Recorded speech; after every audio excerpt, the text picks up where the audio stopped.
what is happening, what is going on, you absolute bunch of legends. So what I'm going to do in this video is I'm going to show you how to create a easy satin fabric material. It's really easy to do in Blender. So I've obviously got a nice cloth looking over here.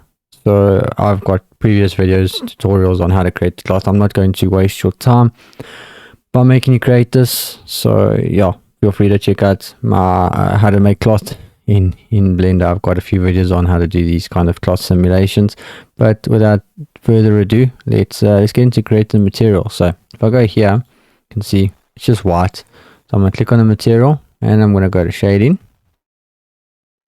And I'm going to go here. I'm going to click on my camera so we can see what we're working with. And then just hit new. I've obviously got this set up like this, but it will come up like this. Just hit new material. So the first thing you need to do is you're going to go Shift A and you're going to search for a color ramp. So color ramp, put this there. Then you're going to need a noise texture. So again, Shift A, type in noise and get a noise texture.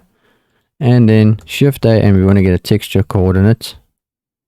So you're going to type in texture and then coordinate. And then you're going to put this there. And then what you want to do is you want to plug the color of the color ramp into your metallic of your principal BSDF. And then what you want to do is you want to click on your coat and you want to bring the weight all the way up. You can close this now. Then you want to plug your factor of your noise texture into the factor of the color ramp.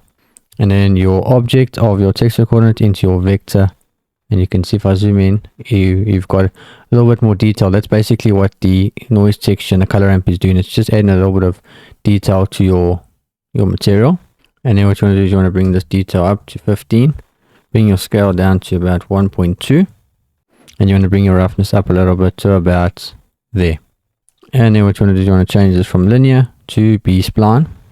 And then you want to bring this slider in to about there. And then I'm just going to make this wall completely dark.